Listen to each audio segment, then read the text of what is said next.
नमस्कार प्यारे बच्चों, पुनः ऑनलाइन क्लास में हम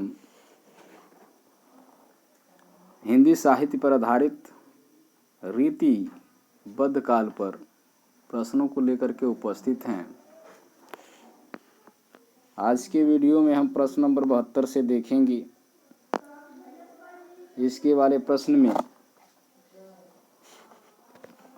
71 तक हम देख चुके हैं। प्रश्न नंबर 72 में दिया है कि भूषण के ग्रंथों में अलंकार निरूपक है। तो ये है विकल्प नंबर 20 शिवराज भूषण। अगला है कि शिवराज भूषण में कितने अलंकारों का निरूपण हुआ है। तो 105 अलंकारों का निरूपण हुआ है, जो विकल्प डी सही है। व्याख्या हम देखेंगे। व्याख्या में लिखा गया है कि शिवराज भूषण कवि भूषण द्वारा रचित ग्रंथ है, जिसमें 105 शब्दालंकार और 5 अर्थालंकार, 100 शब्दालंकार, 5 अर्थालंकार, 105 अलंकारों का वर्णन है। इन्हें चित्रकूट के सोलंकी राजा रुद्र ने कवि भूषण की उपाधि दी। भूषण की अन्य रचनाएं हैं और महत्वपूर्ण तथ्य है। ग्रंथ यहाँ पे देखें, ग्रंथ भूषण है, उल्लास है, दूषण उल्लास है, भूषण हजारा है, शिवा वावनी, छत्रसाल दशक। इनके नायक शिवाजी हैं और छत्रसाल हैं। भूषण हिंदू जाति के प्रतिनिधि कवि हैं, ऐसा रामचंद्र शुक्ल मानते हैं। इसके पहले वाले वीडियो में भी हम इसके बारे में बता चुके हैं। प्रश्न नंबर 74 दिया है। प्रश्न नंबर 74 में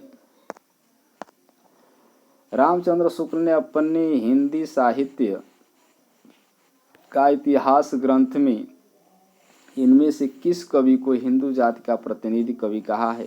तो वह है भूषण जी। विकल्प नंबर ए है। आचार्य रामचंद्र शुक्ल ने अपने हिंदी साहित्य का इतिहास ग्रंथ में लिखा कि शिवाजी और छत्रसाल की वीरता के वर्णनों को कोई कवि की झूठी खुशामद नहीं कहा जा सकता। वे आश्रयदाताओं की प्रशंसा की प्रथा के अनुसरण मात्र नहीं है। इन दो वीरों का जिस उत्साह के साथ सारी हिंदू जनता स्मरण करती है, उसी की व्यंजना भूषण ने की है। वे हिंदू जाति की प्रतिनिधि कवि हैं। प्रश्न नंबर 75 दिया है कि गंग कवि का जन्म स्थान है। तो गंग कवि का जन्म स्थान इटावा है। गंग रीतकालीन काव्य परंपरा के कवि हैं। ये इटावा जिले की एक नार गांव के निवासी थी। इनका मूल नाम गंगाधर था। गंग के प्रमुख ग्रंथ हैं गंग पदावली, गंग पचीसी, गंग रत्नावली। अन्य महत्वपूर्ण तथ्य यहाँ पे दिया गया है। गंग जाति के ब्राह्मण थे, अकबर के दरबारी कवि थे। इनके अतिरिक्त ये रहीम, बीरबल, मानसिंह टोडरमल के भी प्रिय थे। कहा जाता है कि अपनी अस्पष्टवादिता के कारण ये जहांगीर की कुविभाजन का शिकार हुई और उसने इन्हें हाथी से कुचलवा दिया। भिखारी दास जी ने इनके विषय में कहा है कि तुलसी गंग दो भय सु कविन के सरदार। अगला प्रश्न है, गंग कवि किस राजा की दरबारी कवि थे। तो ये विकल्प सी अकबर के दरबारी कवि थे।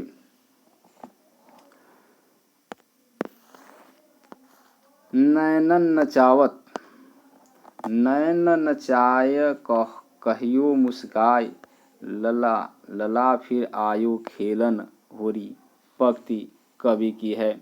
तो ये कवि है, ये पंक्ति है पद्माकर की। व्याख्या हम देखते हैं।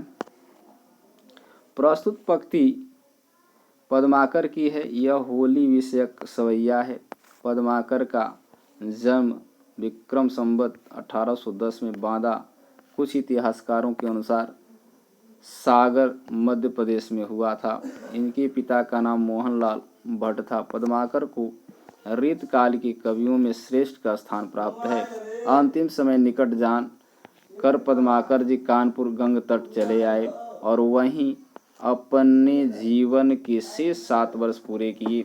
अपनी प्रसिद्ध रचना गंगा लहरी इन्होंने इसी समय के बीच रची थी। पद्माकर का जन्म जग द्विनोद काव्य रसिकों और अभ्यासियों दोनों का कंठहार रहा है।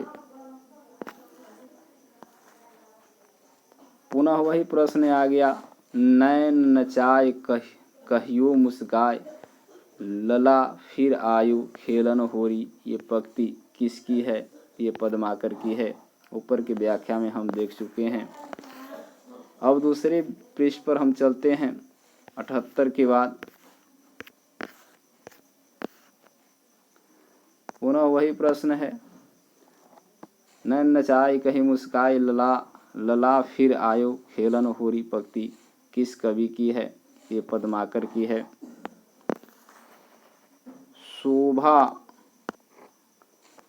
सरसाने न बरसाने जात केहू भांति, आने हैं पहाड़ मानो काजर की ढेव के, यह पंक्ति किसकी है? तो विकल्प बी सही है, सेनापति की।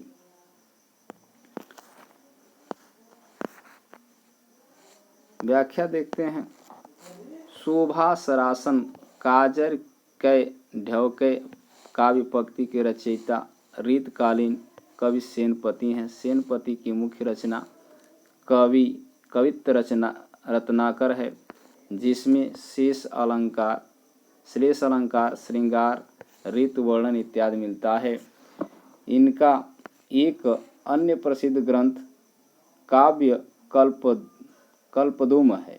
आचार्य रामचंद्र शुक्ल के अनुसार ये बड़े ही सहृदय कवि थे। ऋतु वर्णन तो इनकी ऐसा और किसी श्रृंगारी कवि ने नहीं किया है। गंग लहरी किसकी रचना है? तो अभी हम ऊपर वाली व्याख्या में पढ़ चुके हैं, ये पद्माकर की रचना है। विकल्प बी सही है। पद्माकर द्वारा रचित 7 मौलिक ग्रंथ मिलते हैं। हिम्मत बहादुर, वीरुदावली, पद्माभरण, जगद्विनोद, प्रबोध पचासा, गंगा लहरी, प्रताप सिंह, वीरुदावली, कल्पचीसी आदि। कहा जाता है कि वाल्मीकि रामायण, हितोपदेश आदि संस्कृत ग्रंथों का अनुवाद भी इन्होंने किया था। मौलिक ग्रंथों में पद्याभरण और जगद्विनोद की ऋत ग्रंथ है। अगला प्रश्न है, प्रबोध पचासा ग्रंथ की रचयिता कौन है? तो पद्माकर जी हैं। विकल्प डी सही है।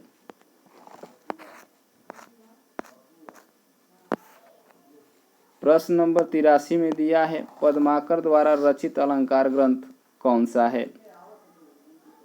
तो यहाँ है पद्माभरण।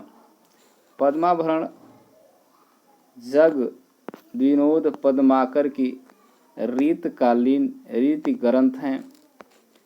इन रीति ग्रंथों में क्रमशः अलंकार और नवरस विवेचना किया गया है। पद्माभरण 1810 ईस्वी में रचा गया बताया जाता है। जगद्विनोद की रचना 1803 और 1821 के बीच महाराज जगत सिंह के आश्रय में उनकी आज्ञा से हुई थी। अगला प्रश्न है, काव्य रसायन किसकी रचना है? तो ये काव्य रसायन विकल्प बी सही है, देव जी की रचना है। देव कवि का जन्म 1673 ईस्वी में इटावा जिले की घौसरिया ब्राह्मण परिवार में हुआ था। अपने जीवन काल में अनेक राजाओं, नवाबों और रईसों के आश्रय में रहे।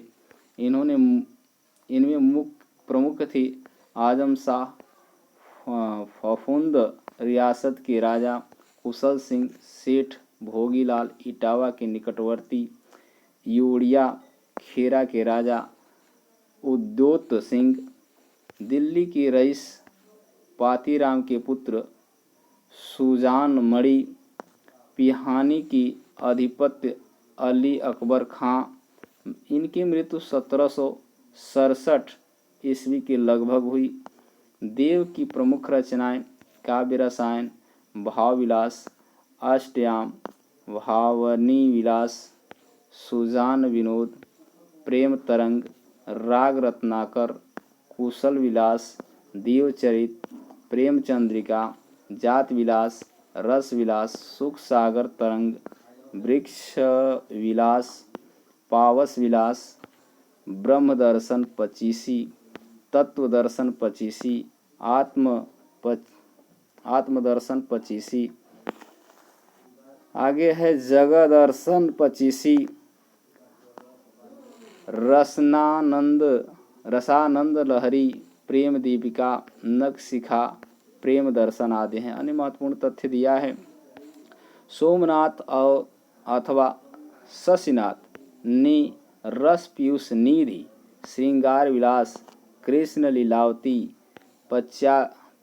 पंचाध्यायी, सुजान विलास और माधव विनोद नामक ग्रंथों की रचना की। माना जाता है कि देव ने भाव विलास की रचना 16 वर्ष की अवस्था में की थी। अगला प्रश्न है 85 देव कवि किस जिले के थे? तो विकल्प डी सही है, इटावा जिले की। सुजान विनोद के रचनाकार कौन हैं? तो यहाँ विकल्प बी सही है, देव जी सही है। ऊपर के व्याख्या में हम लोग देख चुके हैं। प्यारे बच्चों, आज के लिए बस इतना ही। पुनः अगले वीडियो में हम लेकर के उपस्थित होंगे। तब तक वीडियो को देखें, लाइक करें, वीडियो को शेयर करें। धन्यवाद।